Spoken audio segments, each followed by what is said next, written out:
My husband told me he lost his job, he said sadly. But hey, that might not be so bad. We can still turn things around. Just ignore that sneaky boss. We'll figure things out ourselves. I'm Sammy, by the way. The other day, I said yes, yes when the microwave beeped, and my daughter looked at me funny, saying, "Mom's talking to the microwave." It felt weird being caught off guard like that. But with gadgets like Alexa and Siri, talking to machines isn't unusual anymore. It was embarrassing because I didn't even realize I was doing it. But hey, compared to some of the really embarrassing moments I've had in the past, talking to the microwave isn't such a big deal. This happened about 15 years ago when I was working at a small but prestigious company. The company was known for its expertise in specialized tasks, like creating programs to keep computer systems safe. It had a good reputation with big companies, and its performance was solid. Back then, the internet wasn't as common as it is now, so there was a lot of potential for growth, especially in areas like security. People expected the company to keep doing well. During this time, I met Simon, who is now my husband. He was a colleague, and we eventually got married. But even before we tied the knot, I had to deal with unwanted attention from the company's president. I've always been seen as attractive, even from a young age, and I'd often got noticed by photographers for magazines when I was out and about. Unfortunately, that also meant I attracted the wrong kind of attention from some men, including the president. Because of that, I've never really liked my own looks. Even a simple good morning from me would be exaggerated by the president, who would say things like, "You're such a good girl," always greeting me with a smile. He'd brag about it to others in the company. The president was 48 years old at the time, bald, with what little hair he had left slicked down on his forehead. But he seemed content with his appearance and didn't seem bothered about fixing it. He wasn't very nice, and he treated employees he didn't like with arrogance, while being friendly to those who were useful to the company or those he found attractive. He had a bossy way about him, which created divisions among the staff. Whether it was good or bad, his behavior made me feel uncomfortable. But since he was my boss, I had to find a way to get along with him. Dealing with a man who wrongly believed I was dependent on him because I reported to him for work was tricky. I tried to avoid getting too close to him to avoid any misunderstandings. However, when I announced my marriage to my husband, the president began persistently asking me out for meals. Even though we kept our relationship at work secret, people who knew about us knew. But the fact that the president increased his invitations at this time showed he hadn't realized I was married until then. It was just things like feeling his eyes on me or hearing from others that he liked me.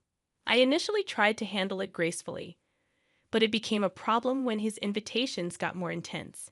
He suggested going to fancy restaurants, drinking the expensive wine he bought, and even going to bars with private rooms. He kept asking when I would go out with him alone, making things awkward and uncomfortable for me. Even after I kept saying no to his invitations, the president didn't stop. He thought I was playing hard to get and teasing him on purpose, calling me names like Little Devil. His invitations were so obvious, he just wanted to get me drunk and take advantage of me in private. It was clear it had nothing to do with work. If he suggested going to a busy park near a police station and asked me to drink water while licking salt, which I hated, I might have considered it as a work obligation, but ultimately, I wouldn't have gone. One day, I couldn't take it anymore. I told him straight out to leave me alone because it was bothering me. I had avoided saying this before because I didn't want him to realize I knew about his interest in me, which would complicate things even more.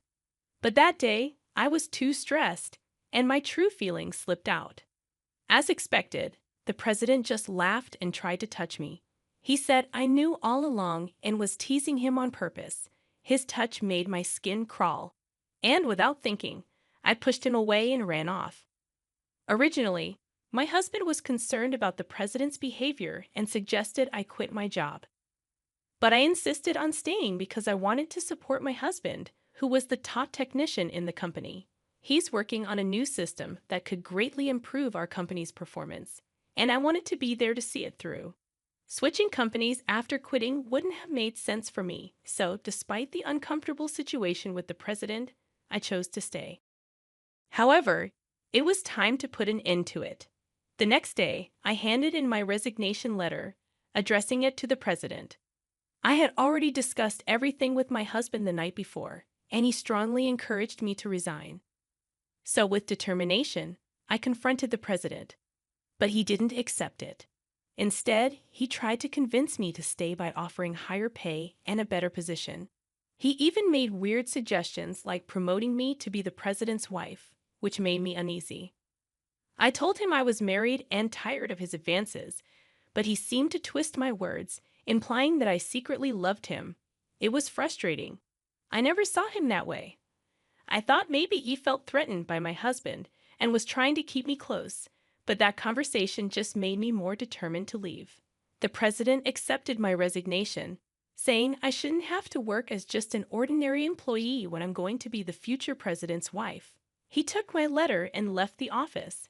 It was clear he didn't understand anything. Blaming my husband made no sense. But wait, isn't this unexpectedly lucky for both me and my husband? Just married, and now I'm out of a job. When my husband asked what was wrong, I smiled and said, "Well then, congratulations." I suggested to my husband that since he was developing a system to find suitable customers for the company, and without him, the data wouldn't be updated, maybe it was a good opportunity for us to start our own business. He was surprised at first, but then laughed and agreed, saying I was clever. We could work together again. After getting fired, my husband wasted no time. Within 30 days, just like the president said, we used our savings to start our own business. During this time, my husband reached out to the talented people from our old company, basically recruiting them to join us.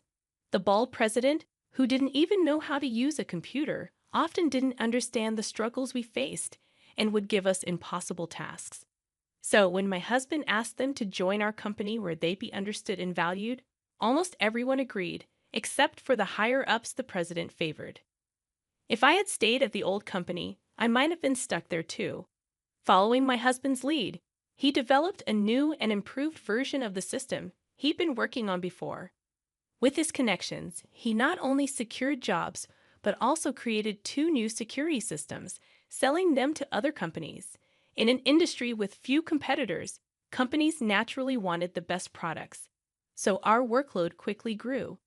Within 4 years, our company became the best in the business. Everyone at our company was thrilled with our success. Then, out of nowhere, the president showed up at our office one day. Reluctantly, my husband led him to his workspace, which also served as the president's office. Worried, I went along too. My husband asked the president what he wanted, and the president immediately bowed and apologized with tears in his eyes. He said he'd been watching us for the past few years and realized that I really didn't like him. He genuinely regretted his actions.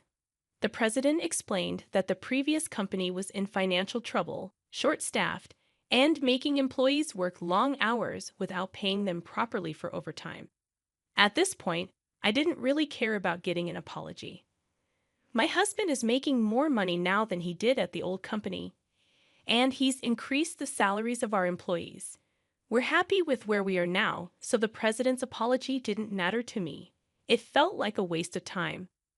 When my husband asked if the president had anything else to say, the president got off the sofa, sat on the floor, and begged.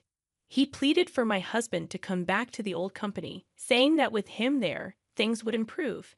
But my husband calmly refused. He said that ever since he got fired, he's no longer an employee there and has a responsibility to protect the people at our own company, so he couldn't go back.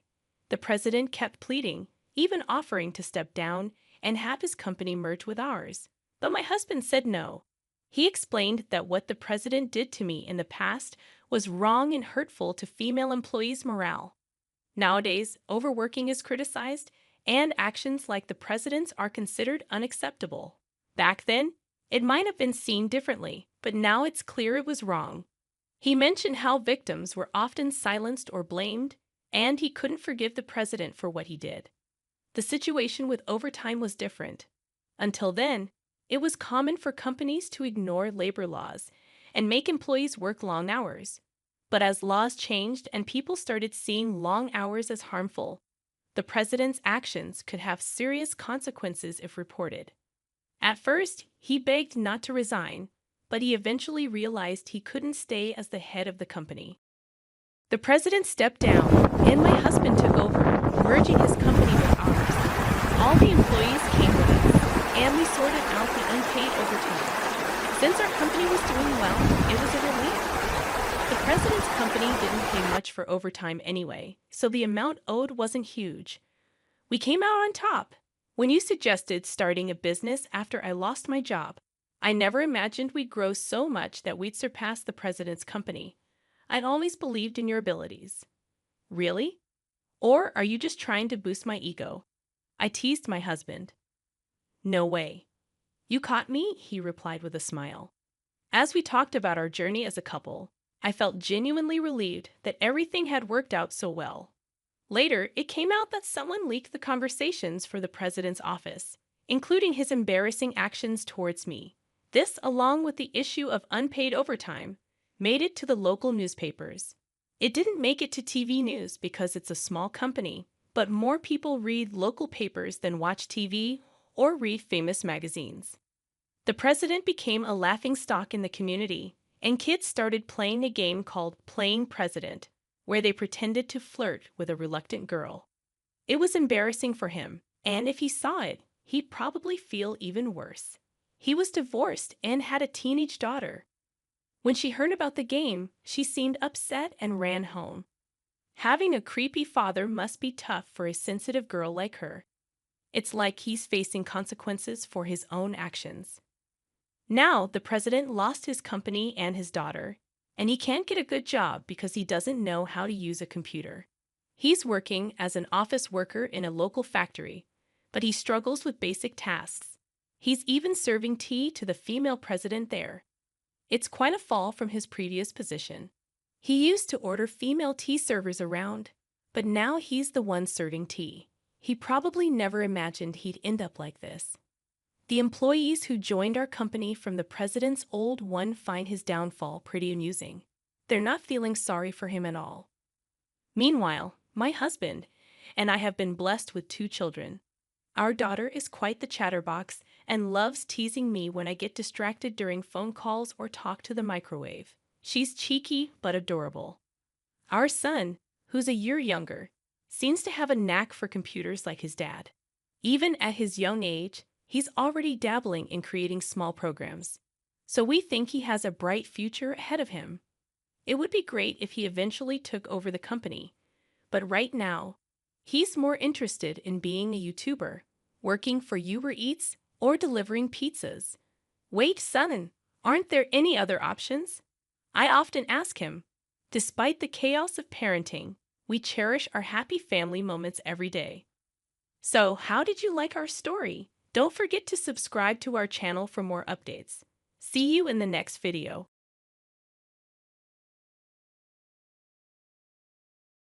My name is Cecil. The other day, my daughter surprised me by asking if I could teach her how to do makeup. She's still in elementary school, but it seems like girls these days grow up so fast. When I was her age, I was excited about getting cheap candies that came with toy necklaces or lipsticks from vending machines. It feels like just yesterday I was changing her diapers, and now she's becoming a young lady. It almost brings tears to my eyes. Today, I want to reminisce about a time when I was more into beauty. It was about 8 years ago. I had just finished staying at my parents' house for a month to prepare for giving birth and return home to my husband Tommy with our baby. I thought we were starting our happy life as a family of 3, but it turned out to be a family of 4. My mother-in-law, Melinda, who was supposed to be at her own house, was unexpectedly there to greet me. I thought my son might struggle on his own, so I moved in to help out. Maybe men have a hard time with daily tasks when they're alone. I thanked Melinda for taking care of my husband, and she seemed pleased. When I entered the house, everything was tidy and the air was fresh. It seemed like having Melinda around was a good idea. But then, a problem came up. My wedding ring, which I had to take off during pregnancy, was missing from the bedroom drawer where it should have been. I searched everywhere but couldn't find it. What was even weirder was that my special bag and shoes were also gone. These were items I hardly ever used and kept stored away. Feeling uneasy, I asked Melinda if she had tidied up the bedroom closet. She said she hadn't touched it. If Melinda didn't tidy up, then someone must have taken my things. I asked her if she noticed anything unusual while I was away. I asked both my husband and Melinda if they knew anything about the missing items, but they avoided making eye contact and denied that anything was wrong. They insisted that everything was normal. I tried to explain to them that my wedding ring, brand name bag, and shoes were missing, and it seemed like my bedroom had been burglarized. Melinda seemed surprised and asked if I was sure I had searched everywhere. In a panic, I nodded at her while calling the police on my mobile phone. When Melinda questioned why I was calling the police, I froze, caught off guard by her reaction. The police on the phone asked for details, and I struggled to provide them while feeling Melinda's disapproving gaze. In less than 10 minutes, 2 police officers arrived at our home. Despite Melinda's insistence that it was all a misunderstanding, the officers wanted to see the room where the theft occurred. It was unsettling to realize that both Melinda and I were supposed to be victims in this situation. The idea of strangers entering our home made me feel faint, while Melinda was red-faced with anger, insisting that we didn't need the police. Even my husband tried to calm me down, saying it was just a couple of rings and everything would be fine. Just a ring or two? I snapped back. Those are our cherished rings that we bought together. They're irreplaceable. The police officer watched me closely and then asked me to show him the room where the incident occurred. He suggested that my husband and mother-in-law stay in the living room while we talked. As we walked to the bedroom, Melinda continued to protest angrily, saying it wasn't right to snoop around someone's home. But I couldn't help but think that if the house was in my husband's name, it was also my home. The older officer seemed puzzled by their behavior and asked if I had been living with my mother-in-law all this time. I explained that I had returned from my parents' home just today and discovered that Melinda had been living here while I was away. When asked if my husband had discussed letting his mother stay, I said I never agreed to it. Before I left for my parents' house, the missing items were indeed here. I didn't have proof for the ring and bag, but I did have a photo of the shoes. I was considering selling them secondhand. See, the save date on the data is exactly a month ago, right? The police officer said, narrowing his eyes as if he was starting to piece something together. Let's take a look at the room, he suggested. I led the officer to the bedroom and explained again where the missing items had been stored while he collected fingerprints. As he was doing so, he noticed a handkerchief on the shelf that was unfamiliar to me. What's that? He asked, pointing to it. I examined it closely and realized it wasn't mine or my husband's. I explained that the shelf was where we kept our favorite photos and paintings, and my husband knew I always kept it tidy. I had never seen that handkerchief there before. Feeling uneasy, I apologized for not noticing it earlier. It seemed strange that valuable items had gone missing while unfamiliar ones were appearing. The officer asked for permission to investigate further, and I agreed. To my surprise, he found a small camera hidden inside the handkerchief. For what? Espionage? I wondered aloud. The officer remained calm amidst my confusion and checked other drawers, different from where the missing items were stored. Eventually, he found a cable in a drawer near my husband's side of the bed. The cable fit the small camera he had found earlier, the officer remarked with a wry smile. The mother's behavior is a bit suspicious, but the husband seems fishy too. I struggled to understand the situation and asked, "What do you mean? Your husband might have installed this camera." The officer explained that they found a cable for playback and wanted to check the video. "Can I use that computer?" he asked, pointing to my husband's laptop. Confused but hopeful to uncover the truth, I agreed. The officer connected the camera to the laptop effortlessly, and the laptop recognized it, opening up the menu. He selected a command and chose a random file from a folder. To our shock, the video displayed our bedroom. I went with the officer to the living room where my husband and Melinda were waiting. Melinda immediately complained, but we had to undergo questioning, feeling like criminals. My husband was also in a foul mood, dismissing it as a fuss over nothing. Enough. Whose fault is this? I exclaimed in anger, slamming my hand on the living room table. I'm still recovering from giving birth, and they made me run around in panic like this. How dare you act so brazenly after what you've done? I know everything now. Look at this, I said, taking the laptop from the officer and playing the video we had just seen. My husband and Melinda gasped as they watched themselves on screen, rummaging through the bedroom shelves. taking my ring and bag and leaving. In the video, my husband was telling Melinda about selling the stolen items. "We can both have some fun," Melinda laughed, surprising me with her carefree attitude. "Who would have thought she had such sellable items?" she remarked. "It's hard to prosecute family living together for theft," she added, seemingly unfazed. "Mom, you're amazing, so knowledgeable, so shameless," my daughter chimed in. Despite their misdeeds being pointed out, they showed no signs of guilt. Instead, the conversation suggested they were proud of their cunning. I couldn't believe that the culprits were inside the house all along. My agitation and anger grew, while my husband looked scared. Melinda still denied any wrongdoing, despite being clearly seen in the video. "Okay, since you insist, let's watch this," I said, playing a different video. "Oh, come on. What about your wife?" Melinda exclaimed, trying to deflect attention. The video showed Melinda intimately engaged with a much younger man on a bed. She seemed unconcerned about her husband, referring to him as Rocky and expressing happiness about their affair. "Don't worry, I'll give you some money," she assured the younger man, wrapping her arms around his neck. It was as if she was trying to absorb his youthfulness. Though I hadn't seen it before, it resembled something straight out of a club scene. "Thank you, Melinda. I love you, you're so sweet," I said sarcastically as we watched the video.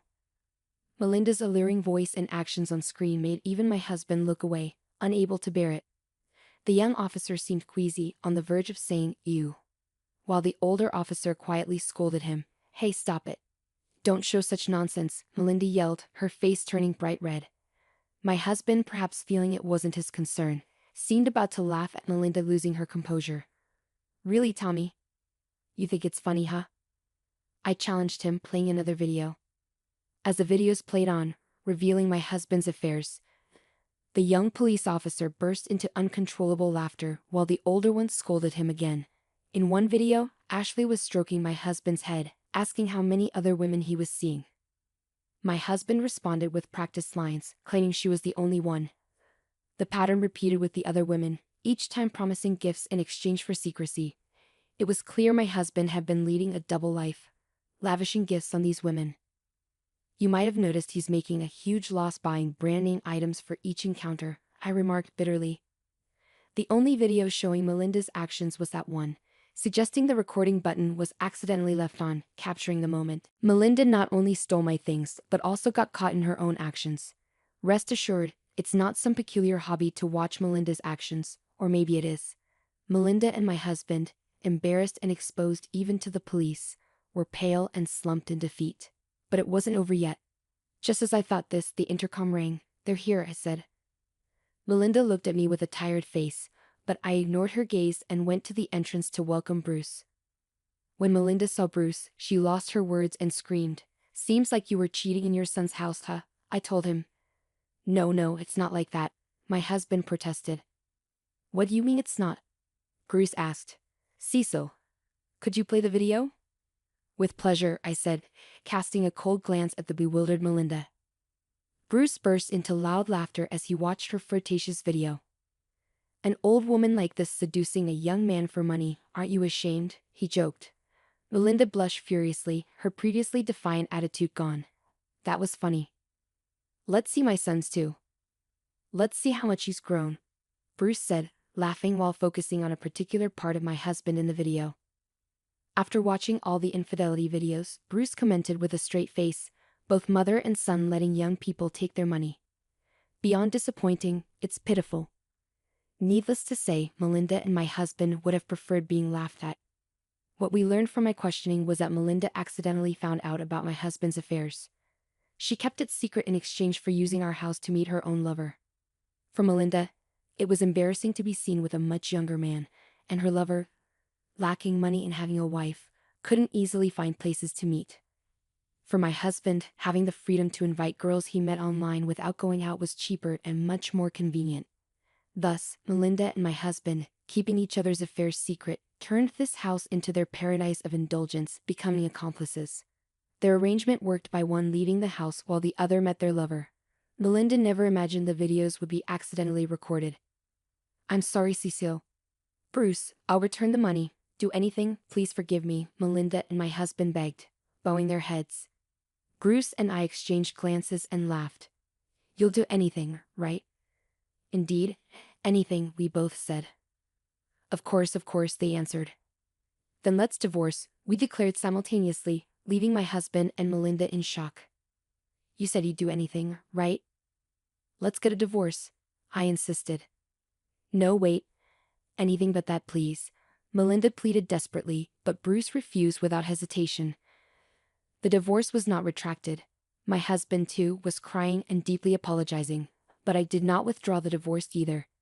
Thus, only hours after returning from my parents' home post-childbirth, my divorce was decided upon under police supervision. Later, I had my husband pay me the same amount as the sold items as compensation in the divorce trial. Additionally, I demanded double the standard amount for alimony and compensation for infidelity. When asked why double, I slightly intimidated them by implying that their mistresses might be married, and I could inform their spouses. This was mainly a bluff, as I didn't even know their names at the time. The threat seemed effective immediately, given the number of mistresses involved. My husband, terrified of the thought of being sued by each spouse, agreed to pay double the standard amount. Meanwhile, Bruce furiously obtained the lover's contact details from a crying Melinda and called him over. He informed the lover and his wife of the affair, leading to their divorce too. Both spouses demanded compensation from their cheating partners in the divorce trials. Though I promised not to inform the mistress's spouses, I never said I wouldn't demand compensation from the mistresses themselves. After extracting all the communication from my husband's smartphone, I contacted each woman to claim compensation for the affair, which they agreed to pay secretly. I was glad my husband had so many mistresses. It turned out to be quite profitable. But as a single mother without a steady job, I knew I could never have too much money. Turning the harm I suffered into financial compensation didn't erase the damage done, so with a substantial sum of money, I divorced my husband. 8 years have passed since then. Eventually, my husband ended up paying compensation to his mistresses' spouses too. Their husbands, noticing their wives suddenly had a lot of money, grew suspicious. This led to the discovery of the affairs, resulting in some divorces. My husband, now overwhelmed with debt from the numerous compensations, was offered help by a certain woman, whom he thought was a goddess descended. However, she turned out to be a bad influence. He thought they were close to marriage, only to find out later she was already engaged to another man. My husband had spent what little money he had on a ring and dates for her, only to end up with a big loss and a broken heart. He never learns. Of course, I can't muster any sympathy for him, I thought to myself. Melinda, having proposed marriage to her affair partner after her divorce, was spectacularly rejected. Still, she didn't give up, repeatedly ambushing him on his commute until she was cautioned under a public nuisance ordinance. Naturally, that was the end of her relationship with her lover, who, as Bruce said, had only seen her as a wallet from the start.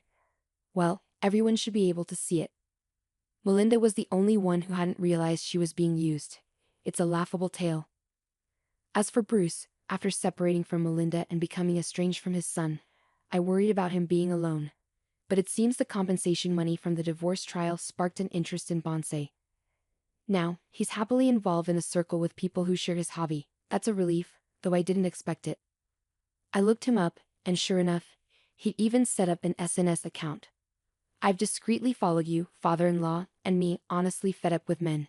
Marriage, no more, and still going strong.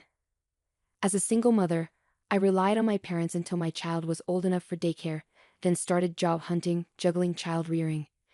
It took about a year, but I found a great company that's understanding of single mothers. There are others like me there, so although we sometimes work late, we're usually allowed to leave on time. I used to think single mothers had to work non-stop, but with proper allowances and just my daughter to care for, we live quite normally without extravagant luxuries. There's talk of a promotion when my child reaches middle school. I haven't decided yet, but I want to consider what will make my daughter happiest and my parents too. Despite everything, the joy comes from meals shared with my daughter and sometimes my parents. Oh, I did well to leave that man. Serves him right. He never even got to be called dad by my adorable daughter. My marriage ended in a crazy way, but as a parent, I still hope my daughter finds a good person and has a happy marriage. Until the day she brings home a wonderful man, I'll do my best as a mother. So off to work again today.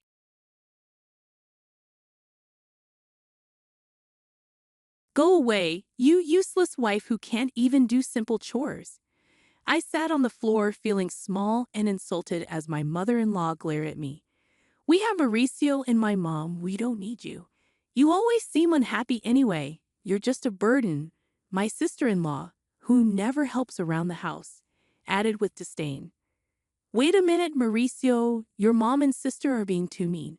Before I could say more, even my husband Mauricio sided against me. My mom and sister are right. I don't need a wife who can't manage household chores while working.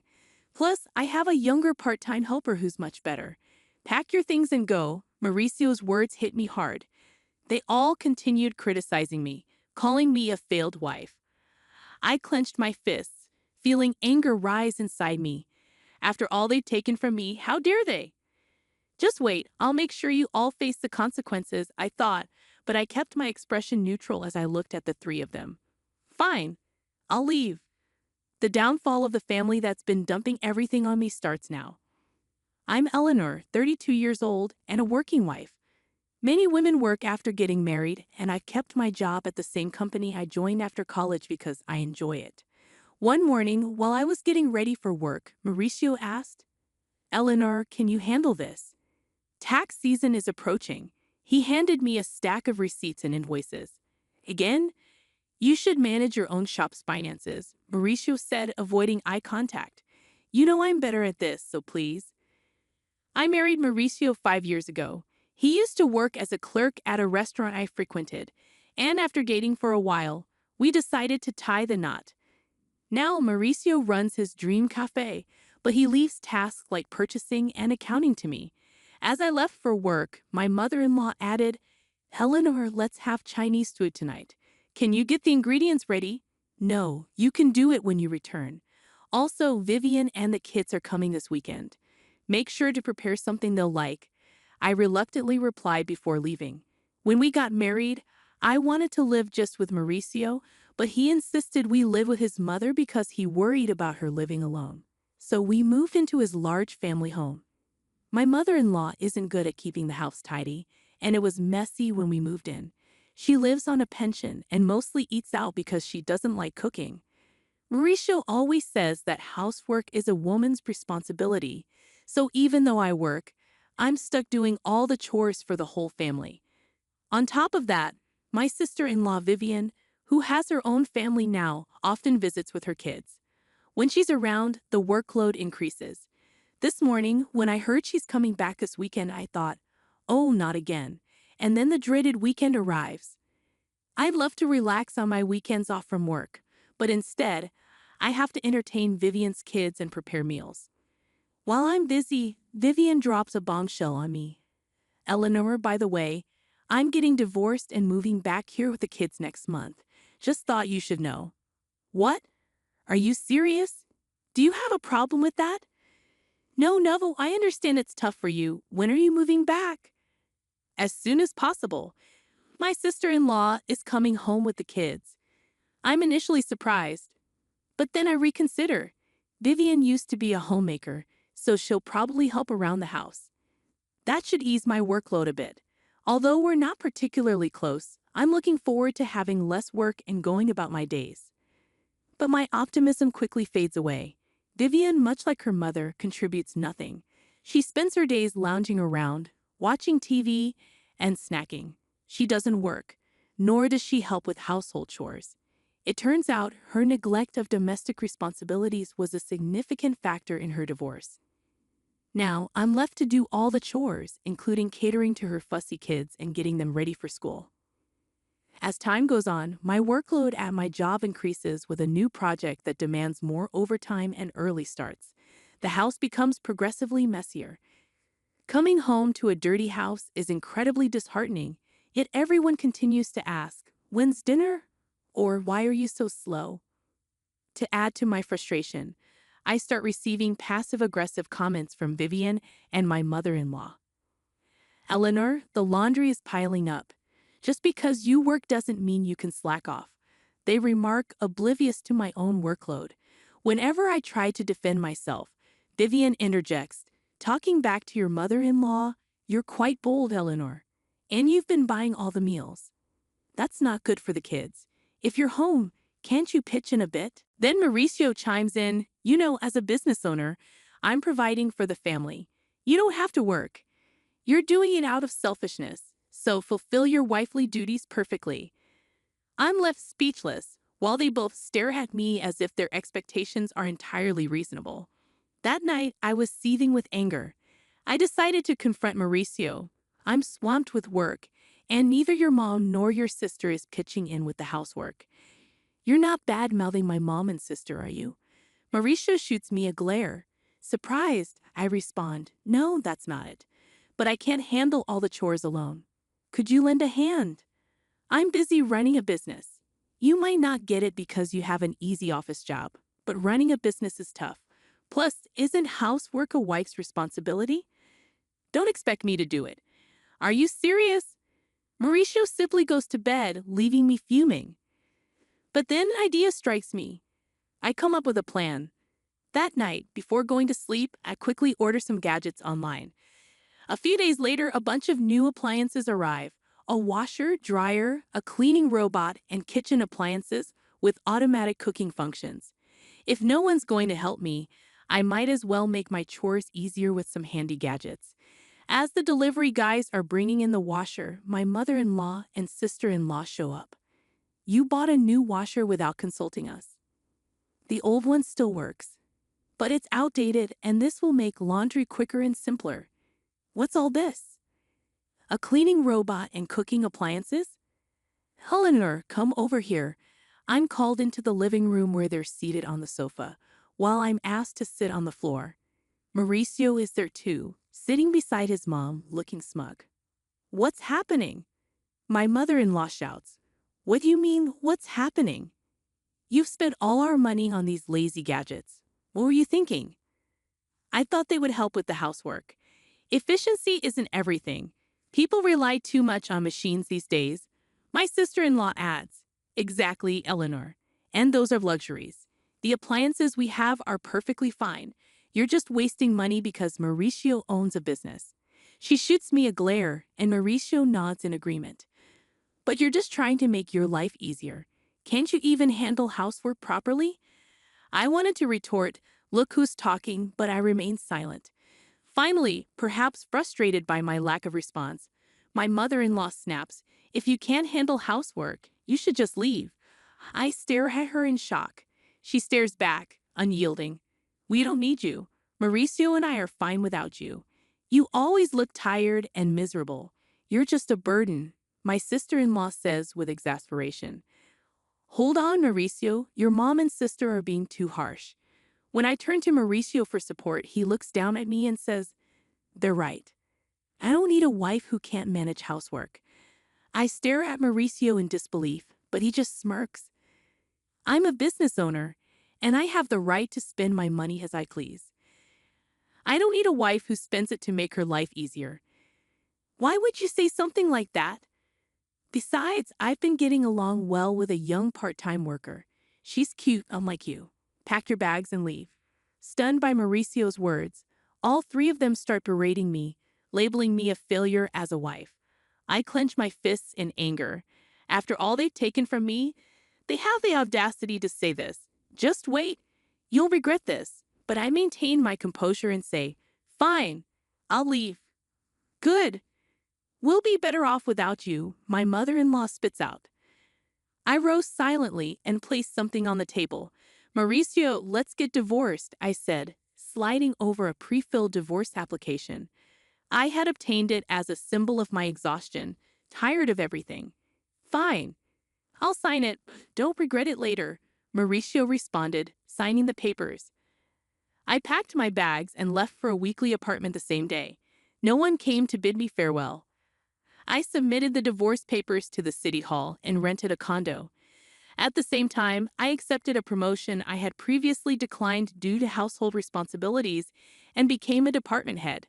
Finally able to focus on my career, which I had almost abandoned, I threw myself into my work with renewed determination. Delighted to be free from any hindrance, I felt an overwhelming sense of relief about a week after leaving. My former mother-in-law began calling after a year, but I was too occupied to entertain someone who had once deemed me worthless. I chose to ignore her calls. A year later, on a day off, she called again. Feeling it was time to address matters, I answered hesitantly, "Hello."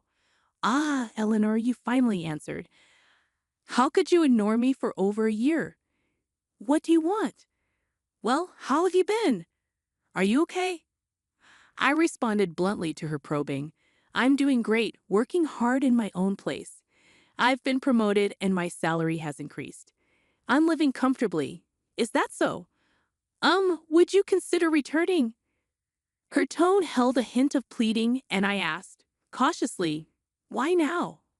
"We're in trouble." "We're running out of money," she confessed.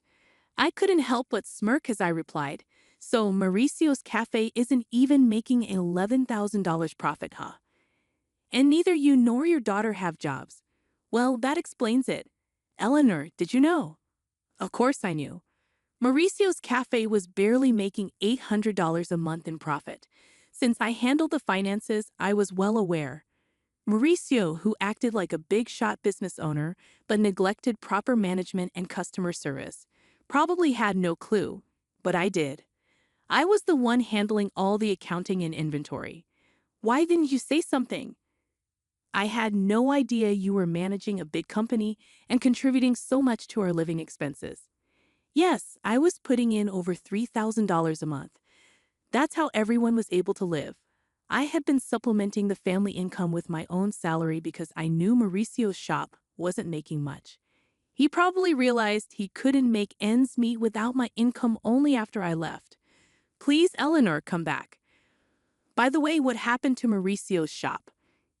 Ignoring my former mother-in-law's plea, I informed her Mauricio's shop is going under next month. Even the part-time girl left him. That makes sense. With such sloppy management, he can't keep a business running, and he's too proud to do what needs to be done. No woman would want to be with a man like that. I chuckled, leaving my former mother-in-law speechless. "Can we wrap this up?"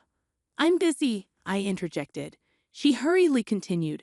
"Also, the house has been a mess since you left." A mess? According to her, the house was in chaos because no one was doing any housework. It was cluttered, no one was cooking, so they had to buy food, and they couldn't even afford a new washing machine. "It would have been nice if you left those appliances," she remarked. "What do you mean?" "Those lazy appliances? And what's wrong with taking things that I pay for?" I shouldn't have said that, but I never expected the house to deteriorate like this just because no one was doing the chores. Isn't it strange that 3 adults can't manage the housework? I questioned, growing irritated. "What are your daughter and Mauricio doing?" She lowered her voice. "Well, Mauricio has been sulking at home all day, doing nothing since he found out his shop isn't making any money." "Really?" "He said he could do whatever he wanted with his money because he's a business owner. And Vivian refuses to work no matter how much I tell her. She doesn't do housework, and she even asks me for pocket money for herself and her kids." My pension is running out. "Really? Your daughter told me she didn't need me because she had you," I retorted icily. My former mother-in-law attempted to sway me once more. "Please, Eleanor, my pension isn't enough for the 3 of us anymore. I have no intention of returning to that house. Your children are quite dependent, aren't they?" She fell silent. Just as I was about to end the call, she persisted. "Eleanor, we'll change. Please come back. Let's all live happily together again." "Sure, happily with a worthless wife." I cut her off. She stumbled over her words but continued to plead. "I apologize for what I said. We're family. Help us. We can't even afford the property taxes anymore. We'll have to sell the house. I'm neither obligated nor inclined to assist you. Sort it out yourselves. Goodbye from your worthless wife," I said, disregarding her cries as I ended the call and blocked her number, savoring my coffee in my tidy apartment. I chuckled to myself. 3 months later, I happened to stroll past Mauricio's cafe. To my surprise, it had transformed into an empty storefront. It appeared that he had indeed closed down for good. Their family home was also listed as sold. When I bumped into a former neighbor, they informed me that the 3 of them had sold the house and relocated, now residing in a cramped nearby apartment. They had become a constant nuisance in the neighborhood, often arguing and causing disturbances. Complaints were stacking up against them. It was disappointing to see that despite the opportunity to work hard and take care of their home independently, they hadn't, which was typical of them. I regarded their former residence with a sense of detachment and continued on my way. Since then, I've been fully immersed in my work. Recently, a sincere and hardworking colleague confessed his feelings for me, expressing admiration for my dedication to my job. We started dating with the intention of marriage. I believe my next marriage isn't too far off, and this time I'm eagerly anticipating embracing happiness.